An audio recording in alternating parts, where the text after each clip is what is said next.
కొత్త సంవత్సరం సందర్భంగా కేంద్రంలోని బీజేపీ సర్కార్ రైతులకు గుడ్ న్యూస్ చెప్పింది. రైతులు పేదలకు నూతన సంవత్సర కానుక అందించింది. పీఎం కిసాన్ సమ్మాన్ నిధి సాయాన్ని 6,000 నుంచి 10,000కు పెంచుతూ కేంద్ర మంత్రివర్గం నిర్ణయం తీసుకుంది.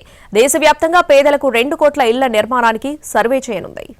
మోదీ నేతృత్వంలో నిర్వహించిన ఆర్థిక వ్యవహారాల కేబినెట్ కమిటీ సమావేశంలో కీలక నిర్ణయాలు తీసుకున్నారు.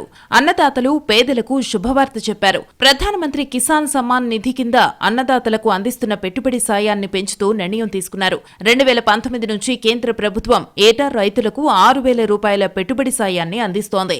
2,000 రూపాయల చొప్పున 3 విడతల్లో అన్నదాతల ఖాతాల్లో జమ చేస్తోంది.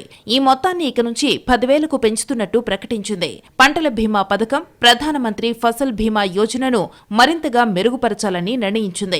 ఈ పథకం రైతుల జీవితాలలో గణనీయమైన మార్పు తెచ్చిందన్న కేంద్రం కేటాయింపులను 69,515 కోట్ల రూపాయలకు పెంచింది.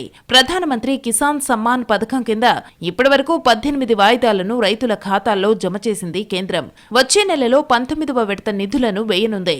2025లో తొలి కేబినెట్ భేటీని ప్రధాని నరేంద్ర మోడీ రైతులకు అంకితం చేశారని అశ్విని వైష్ణవ్ చెప్పారు. రైతుల సంక్షేమం గురించి ఈ భేటీలో చర్చ జరిగిందన్న ఆయన కేబినెట్ నిర్ణయాలను వెల్లడించారు.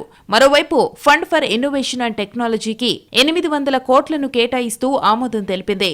50 కిలోల డీఏపీ ఎరువుల బస్తాను 1,350 రూపాయల చొప్పున రైతులకు అందజేసేందుకు 3,850 కోట్ల ప్రత్యేక ప్యాకేజీని పొడిగించింది. కేబినెట్ నిర్ణయాలపై ప్రధాని నరేంద్ర మోడీ హర్షం వ్యక్తం చేశారు.